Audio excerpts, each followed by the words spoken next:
at pangangampanya lang. Yan ang paglilinaw ni Pangulong Rodrigo Duterte sa kanyang sinabi nung nangangampanya pa lamang siya na sasakay siya ng jet ski papuntang West Philippine Sea. Tuloy ng ilang senador, anong mga pahayag ng Pangulo ba ang dapat paniwalaan? Nasa frontline ng balitang yan si Maricel Halili. Noong 2016 campaign period, nangako si Pangulong Duterte na sasakay siya sa jet ski papuntang West Philippine Sea, bitbit ang watawat ng Pilipinas para ipakita sa China na teritoryo ito ng bansa.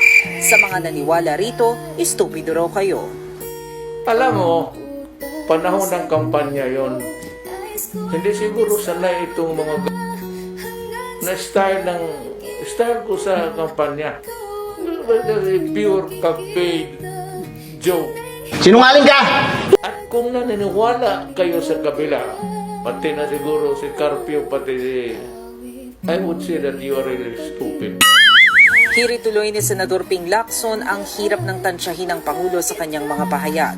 Hindi na raw nila malaman kung anong mga pahayag niya ang dapat seryosohin at alin ang hindi.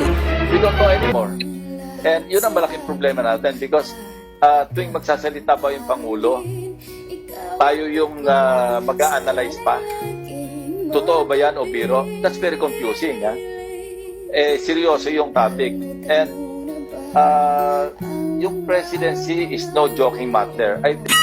Tanong naman ni Senadora Risa Ontiveros, joke lang ba ang mga pangako ng Pangulo nung kampanya pati na ang pagiging presidente niya?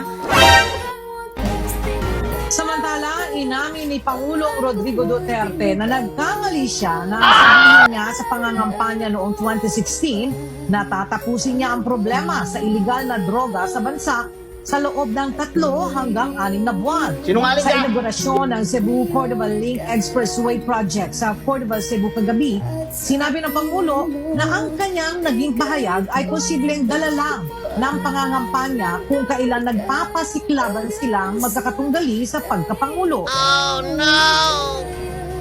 When I became president, ganito. Bakit?